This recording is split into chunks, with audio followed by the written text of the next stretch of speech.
You're listening to the BJJ Globetrotters Pirate Radio podcast, brought to you from St. Bart in the French West Indies. We talk jiu-jitsu, traveling, and people who do things a bit different in life. I am your host, Christian Graugard.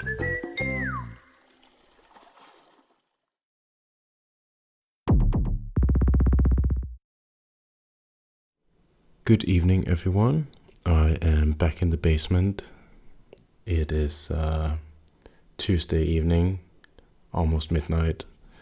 I came home from training just like an hour and a half ago, something, maybe 2 hours. And I've been working quite a lot the last few days. Well, last week was the camp here in St. Bart. And we had more than 40 people visiting, and it was just a super intense week. And this week I'm catching up on all the stuff that I didn't have time for last week. So one thing I've been doing a lot this week has been to announce the camps for next year, because I've been working the last 3 months on organizing and setting up the camp schedule for next year. And so this week has been where I've done like kind of a little Christmas advent calendar and announced one camp per day. Yesterday we announced the castle camp, which is the idea is several years old, but I spent at least the last year seriously looking into castles for rent, and after a lot of research and coming down with a spreadsheet of 114 castles that I all called up or emailed, I finally think I found the right one. And it's been something I've been working on for a long time and didn't tell many people about, but it was nice to announce it. And I had no idea that this would happen, but it actually sold out already today, so that was less than 28 hours. So it's going to be interesting. And then today also announced the classic Belgium camp, which is the big one. With we might even hit 300 people this time. Last time it was 275, but I think we can still fit more. So more stuff in the schedule, more activities, and so that one is announced. There's obviously still room on that one. Anyway, last week was intense, and then now every evening I've just been sitting and building the websites and for the camps and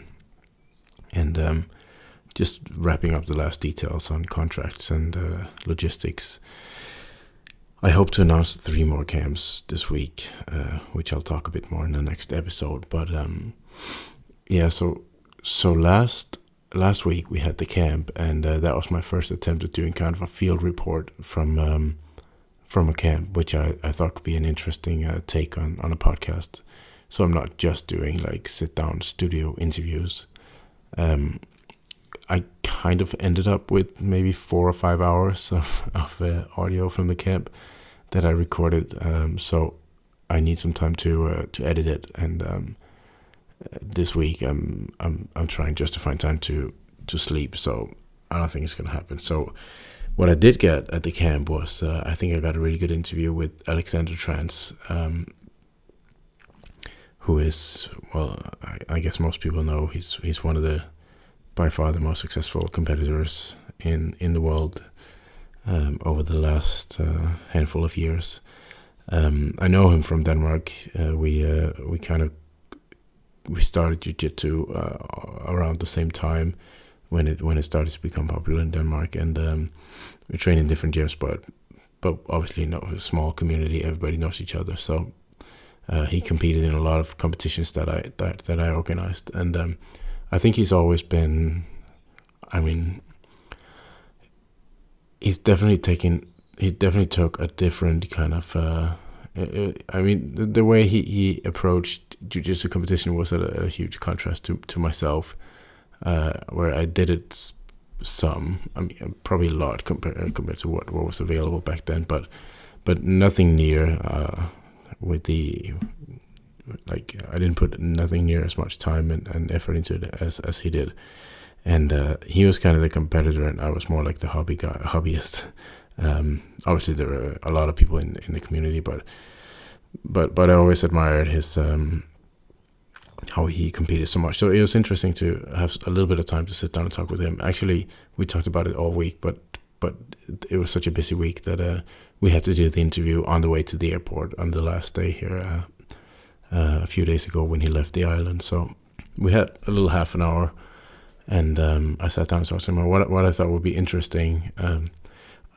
I'm not really I don't really, jiu-jitsu competition doesn't really interest me in terms of like who wins what and so on. I could not mention any world champion or any medalist from any of the major competitions in the last 5-10 years. I don't know, it doesn't really interest me. Like just the actual sport as a fan. I'm not really a fan of the sport as such. What interests me a lot is like the mental aspect and the like what's going on in people's heads when they sign up for competitions, and why it's so difficult. Why do we freak out about it? Why do our brains freak out about it in such a crazy way? And so it was interesting for me to sit down with one of the best competitors in the world, and someone who's professional at it, and actually make a living off just training and competing, and go through a few things that I thought could be interesting to hear from his perspective on. And I caught a few things he said during the week of the camp that I kind of wanted to follow up on. So without more introduction, here is the little interview. It's about 20 minutes long, I think, and I hope you'll enjoy it.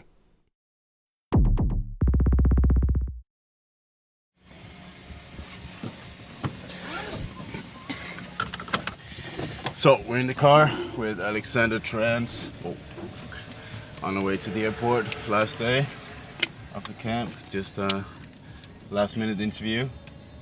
How was your week? It was great. It was a really cool experience to get to know a lot of new people and train some jiu-jitsu and try some surfing and stuff on the island. It was great. I think all of the interviews are usually, I guess, talking about your competitions and your results and stuff. Yeah. But I noticed a few things you said that was kind of interesting, because I think when people, I mean, you're one of the very few people in the world who make a living off competing. Probably how many people do you think do that? Like, I don't know, actually. I think it's more and more. Yeah. Like a lot of people will have an academy as well and teach, but there are like more and more people that are only focusing on competing. Yeah. Also now the professional scene is growing a lot, so now you get paid also for seminars, sponsorships, and for the events that actually pay you to fight. So that's growing a lot. But so I think a lot of people will think that, like, when you're training this much and training just to compete. I mean, it's something I noticed is that you said like some days you just don't like to train, or it's like too much. Yeah, I think every job, even if like I feel like my job is the best job in the world, but I think all kinds of job, no matter what you do, you're gonna have some days that you're not motivated, or your body is sore and you're tired, and especially like being an athlete, sometimes I wake up and my body is really sore and beat up and I don't really feel like going. But you know, that's the difference between like a hobby and a job, right? Yeah. When it's a hobby, then you just take a day off, but when it's your job, then you have to go. So that's like the difference. Do you think you enjoy it? Do you think you enjoy jiu-jitsu less or more now? I mean, I still love jiu-jitsu. I love to train and stuff, but like when I'm training for a competition, it's not like really fun training. Like I still enjoy it, but it's like really hard mentally and physically. So I think probably like I would say maybe I will like a guy that just comes there for fun after work, just to relax and have fun. He probably has more fun than me, but I still love training. There's another thing I heard you say, which I think will make a lot of people happy to hear, is that even at your levels, often you feel like you don't know anything about jiu-jitsu. Yeah, I have that like every week, like several times a week. I'll go back in my car from training and I'll just think like, man, I really suck at this stuff. Like, when am I gonna get good? I really feel like But that's what all beginners say. They're like, I trained for 3 years and I don't know anything. Yeah. Like, and I try to tell them that, you know, I did this for 20 years. I still feel like I'm a complete fucking beginner, and I roll with some people and they're like, they make me feel like I never trained jiu-jitsu in my life. But then I always tell them, everyone feel that except for maybe the best guys in the world, but apparently. at least I feel it, like because there's so much to learn still in jiu-jitsu, and it's like ever evolving. So even if you know everything today, you're not gonna know everything tomorrow. So it's like a constant process of learning. So that's what I also think is really cool about the sport, right? Yeah. Let's check in. I'll take this. So, just arrived at the airport. It's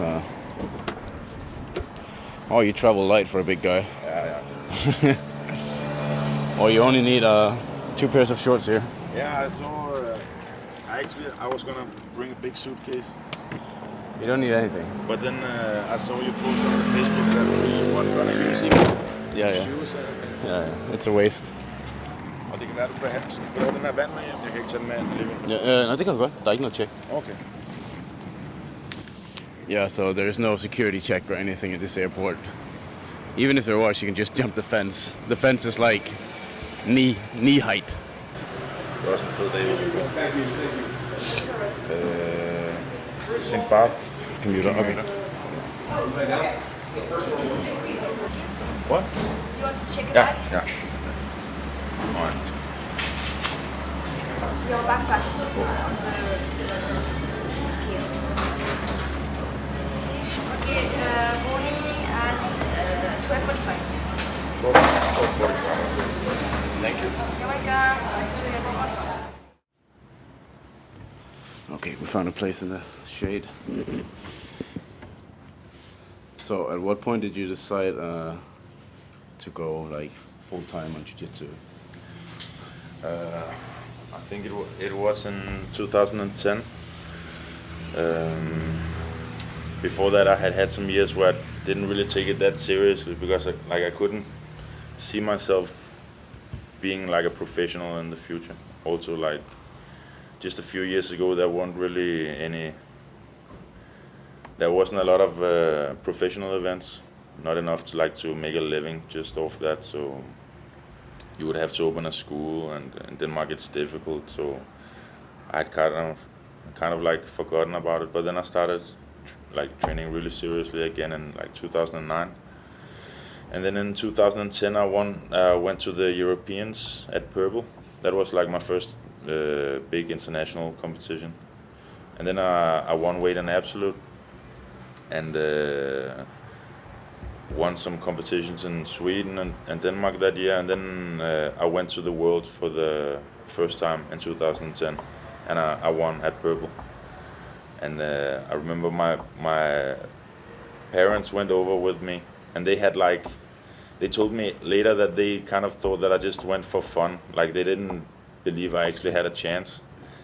But then like they thought it was really cool when they came over there, and like they saw how big the sport is, like how many people were there, and they got like a different kind of view on it.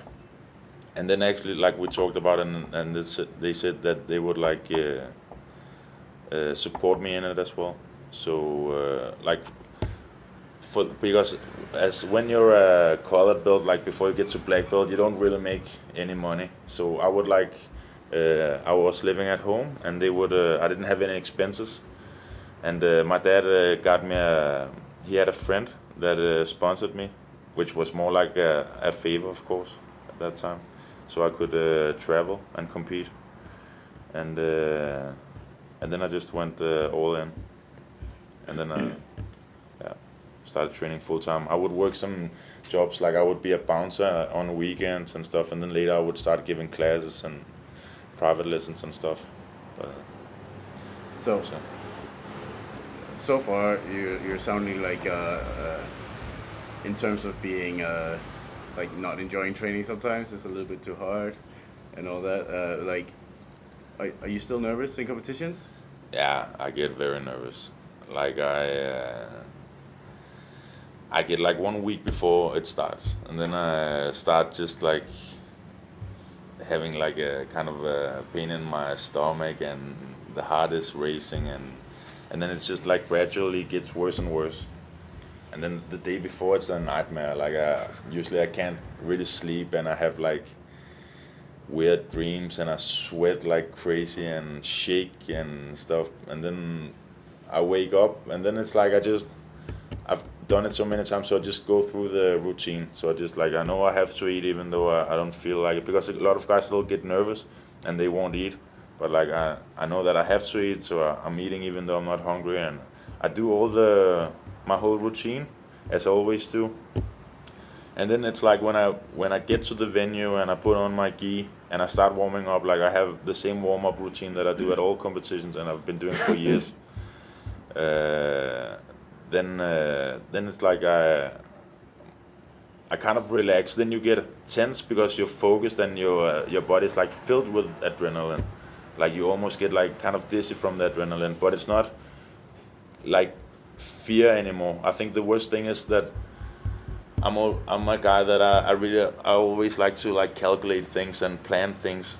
So like the last week, my brain is like racing, thinking about all the possibilities, and there's like no way you can calculate what's gonna happen, because there's so many things that can happen. So I think that's the worst thing. But when I'm there, then I know, okay, now it's time. So now we're gonna see like what the result is gonna be. So then I get calmer, and then when I fight, then it's just like then I'm just focused. So Are you afraid to lose? yeah, I am. I think it's like it's kind of it's this fear where you can't really. I can say with logic, I can say I shouldn't be afraid to lose, because if I lose, it won't change anything, and if I win, it will just change my life in a positive way. But it's like also now, like it is my job, so of course if I just keep losing and don't get good results, then it's a problem. So I feel pressure, I think I'm afraid of losing because it's so important to me. If it wasn't important to me, if I went and did a soccer tournament or something, I wouldn't be nervous. I wouldn't care. Surfing competition. Yeah, I wouldn't be nervous. But when it's something that's really important to you, then I think it doesn't matter. You're gonna get nervous, but then it's about using your experience to control that nervousness. So do you ever, when there's a competition coming up, are you ever like, I don't feel like signing up for this, like, or do you just sign up automatically, or? Like I usually, like because a lot of guys like to compete like very often and fight small tournaments, but I don't know, like I get more motivated when it's like the big tournaments, and then I feel like no, you have to go. So that's just like something I have to do. I have to fight worlds, and I have to fight. Of course, now I have to choose a little bit more because I'm getting a lot of injuries and stuff, so I can't fight every month. Then it's almost like every time I compete, I get some injury. So I have to choose more. But yeah, of course, I feel like as well. I feel like taking out my name, or I don't want to go. I'm gonna do something else this time. I'm not gonna go this time. I'll go next time. I think that every time. But do you ever sit and look at the participants list? Yeah, I try to see who sign up. I try to do it. I try not to do it, but I end up doing it like every day when I get closer to the competition. And if there's someone you don't know, you look them up on YouTube or something. But I always did that. I think that's part of like my job as well. I did research. I did that since like brown belt. So I would look up everyone. If there was 16 in the category, I would look up each one, and I would watch at least like one fight where I would like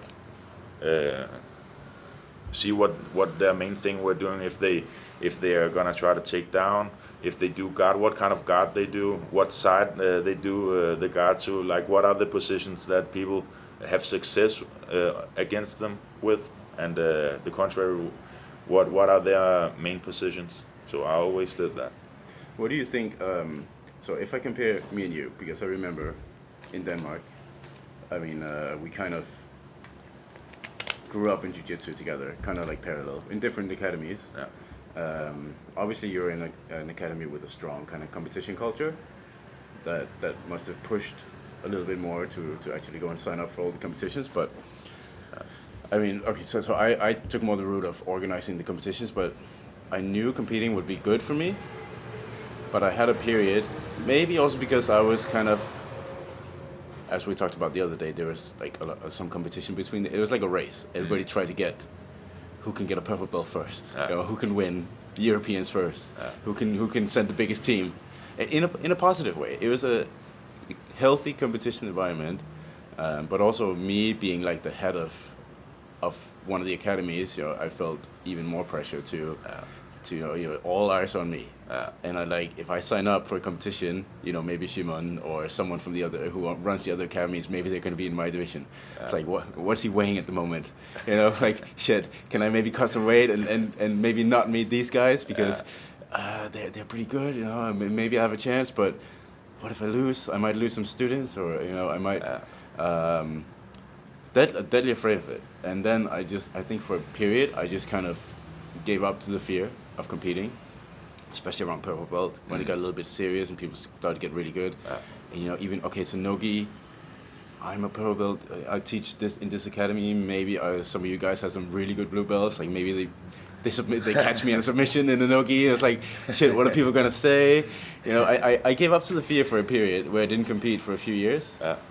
But what do you think makes a difference to, and eventually I realized, I know I was looking at like you guys, who would just, every single competition, just sign up. Yeah, and you started competing again. I started competing again because I was like, shit, I have to do this, you know. I have to push myself out into deep water, and whatever happens, you know. And I look at like some guys like you who just signed up every single time, and in my fantasy, I'm like, oh, these guys are not nervous to compete. They just do it. Like, they don't even think about it. They just sign up every single competition. They're probably not even nervous about they have no fear of losing. I don't think it's true. No, it's not. But in my head, that was the case. I think a lot of people feel like that. Yeah. And eventually, I was like, I have to face my fear. You know, I have to start competing again. And at one point, I was like, okay, fuck it, I'll sign up for everything. And I feel like as soon as I kind of got it going, it just became a thing. Yeah. You know, competing all the time was just something I did. You get used to it. And I did like 7 competitions in 7 weekends. I got used to it. It was like weekdays, that hurt, you know. And then in the weekend, it didn't really hurt because there was some adrenaline. I didn't feel and it just rinse and repeat. And that's what I did with all my students, really, and all the kids. Like I said, just compete. You know, it's healthy, do it. But I don't have time myself. But in reality, I was fucking afraid of it. Also owning the gym, and that was kind of my business, you know, and I didn't want to. I'm sure people would, even if I lost, and then I found out when I lost, nothing changed, really. Yeah, it was actually more motivating for people that I did it. Yeah. Just, you know, be a good example. But what do you think made the difference for you to just keep signing up and not kind of? Do you think it was a training environment, or like everybody pushed each other to do it? I think at that time I didn't have like anything else in my life. I didn't have anything. Like I was like, I dropped out of school. I didn't finish high school, gymnasium. Yeah, high school. And then I did some jobs, but it wasn't anything that I didn't have like a passion about it. And I always had a passion about jiu-jitsu. I just couldn't see it. I couldn't visualize like this is what I'm gonna do the rest of my life. I had the dream like to do it, but I couldn't see it. But then when I started to see, okay, this is actually possible, I can do it. Then it was like there were no other choices. It was like it wasn't like, oh, you compete or you don't compete. There was like nothing. So I feel like I didn't have anything to lose. But like today, as you say, I feel probably more pressure than when I was starting out, because in the beginning nobody knew who I was. I would fight like in Brazil and the US, and no one would have any idea of who I was. But then like today, if I fight some competition and I lose, like even when I lose to like really good guys, like the best guys in the world, people always talk more about the fights that I lost than the ones I win. Even today, like sometimes I go do seminars and stuff. No one ever. It's sometimes, but it's like sometimes like one time they'll say something about a match I won, and like 5 times they'll say, yeah, that guy beat you up really bad, you know. So, but I think that's like a human thing to always wanna people that are successful. Not like saying that I'm successful necessarily, like, but people that feel like maybe I'm successful, they wanna kind of drag you down a little bit. And the same thing, like you had a school with a lot of students, so maybe like like as you thought you would compete and lose or whatever, and then other people would say, he's not that good, you know, to like drag themselves up by dragging, instead of pulling themselves up, they're dragging other people down. But the thing is, like you said, the people that are with you, your students, they don't think like that. They just get motivated by you competing, and that's the same thing for me. Like if I lose, I know my friends, I know my teachers, like the people I really care about, my family, they're not gonna look at it like that. So I just try to tell myself like, okay, they can put like sometimes they can put some kind of nasty things like in the magazines or whatever when you lose, or people talk like on the internet. But why do I care? Like I care about the people that, like my family, my friends, people that are nice. Even if they're strangers, if they treat me nice, then I care about their opinion. But if they're like not nice people, then why should I spend energy listening to them? So I think that's the main thing. Compete for yourself, not competing for what others think, what other gonna think. I never competed for someone else to say, he's really good. Like it's always been something personal, and of course because I had the goal, like to become a professional. So that's also one of the things. Like today, I compete maybe 3 or 4 times a year, and the rest of the year, like I basically do. Of course, it's hard training, and I have a lot of sacrifices. Like I can't just go on vacation whenever I want, because I have to train for the competitions. Like I don't drink, you know, I don't party, stuff like that. I eat clean, but it's all. I think it's all worth it. And I actually about nervousness, I saw an interview with George St. Pierre the other day where he said like he hates fighting. He said in the interview, I hate fighting, but I do it because I can live the life that I want, like a samurai. I can train every day. So and then I fight a couple of times a year, and then I can have the lifestyle that I want. So it's okay to be honest about it and say I'm nervous. Like I don't feel well before competing, but I do it anyway, you know. I think that's even more brave than people that are just like, I'm not nervous. Okay, but then that's not being brave. That's you don't care about it that much or whatever, right? Yeah, I remember I had that MMA fight 15 years ago. I was like, I've never felt a stronger urge to just fucking run away, throw up. Everybody's watching, you know. But I think a lot of the fear is like, you think people are watching when you lose, and for 99% of people that's just not true. Like maybe their mom is watching or something, but she doesn't even know what's happening. I mean, but you have the magazines, and like everybody's gonna talk on the internet if you lose to, I don't know, some guy. But in reality, for most people who compete at any other level than the highest, nobody really remembers or actually notice if you lose. But that's, I think that your brain will try to convince you that, oh shit, I'm at the Europeans, 4,000 people are watching me lose. But like, then when you sit up there and in between the fights, you don't see any matches really. You don't notice shit. And like every time 2 people goes into the mat, one of them loses. So imagine like if you're in a bracket of 16, like 15 are gonna lose. If it's a bracket of like 30, like 29 are gonna lose. Are all of those just like idiots and losers? Then it's just one that's good. The rest just suck. You know, you can't really. But it's difficult. And as you say, it's like it's human nature, and I think the fear is healthy to face. Do you think it changed you to be a competitor? Yeah, for sure. Like it's the most difficult, the most challenging thing ever. Like before, I would be nervous at like when I would do exams or like stuff like that. Today, it's really hard for me to get nervous with anything else than competing, because it's just so extreme. Like even people say, it's jiu-jitsu, you don't get punched in the face, but it's not the fear of like getting hurt that ever like I've gotten hurt as well in jiu-jitsu, but that was never the point, like afraid of being hurt. I was afraid to lose, of not doing well.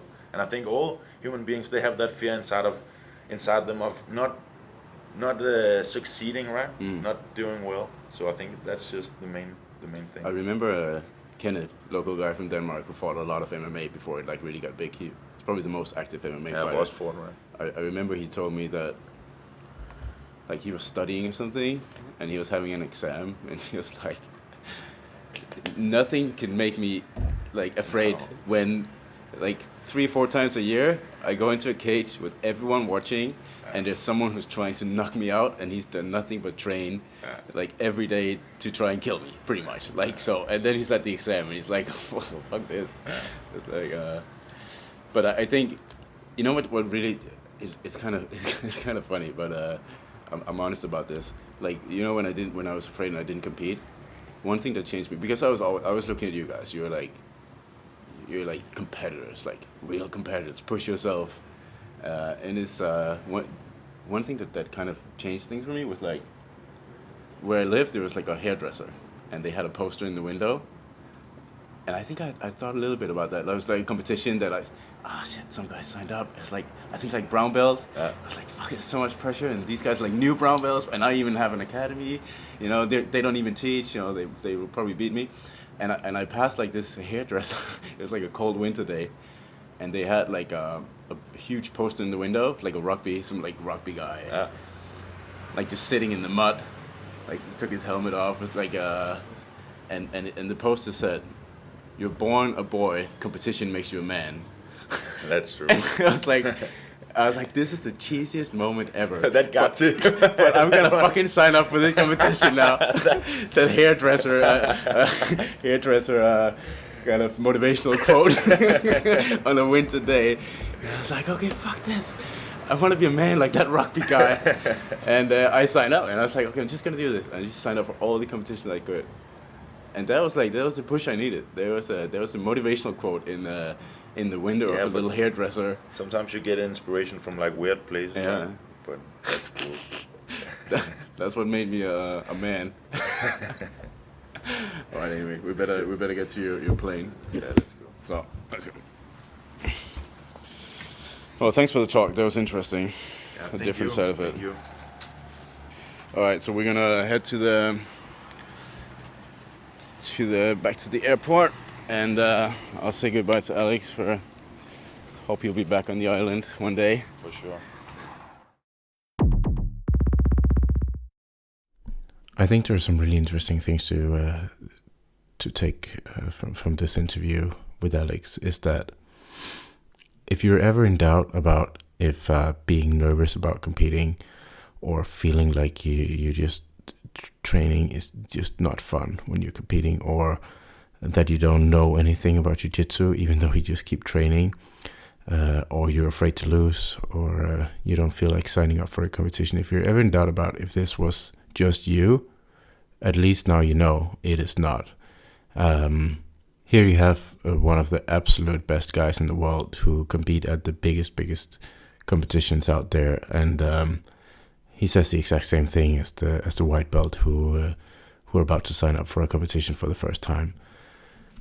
I think the key here is that being afraid to compete and being afraid to lose is competition. Like, that is the actual process. That is the comfort zone. That is the area outside of your comfort zone that you, by definition, put yourself in by competing, and that is exactly where you grow.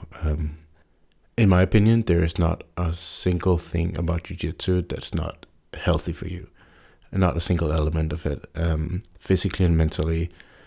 There's been nothing like a competition that's kind of pushed me to be healthier, stronger, train more, and be more focused. I mean, that's just a fact. So it's an extremely healthy thing, and highly recommend everyone to do it. And definitely something that I hope I can get back to at some point when I have a little bit more time in my schedule. And I know that there's no doubt that it's gonna mess with my head tremendously, trying to get back into it at some point. But we'll see. I hope to become one of those really old guys who still compete when they're like 70 or 80 or something. Anyway, I'm now gonna quickly work on some more cams. I also need to eat tonight, by the way, which I haven't had time for. Not to mention sleep. So I'm gonna keep working on announcing some camps tomorrow, and from there I'm going to start editing the podcast from the camp last week, and see what I can get out of that. I hope you enjoyed this second episode of the BJJ Globetrotters Pirate Radio podcast. If you want to know more about BJJ Globetrotters, just go to bjjglobetrotters.com. If you want to subscribe to the podcast, you can do this on iTunes or other places. I don't remember where I signed it up for, but at least iTunes, or just bjjglobetrotters.com/podcast. You can just type in your email and you get notification every time there's a new episode. So that's it. I am going to check out for now, and I will see you soon for the third episode.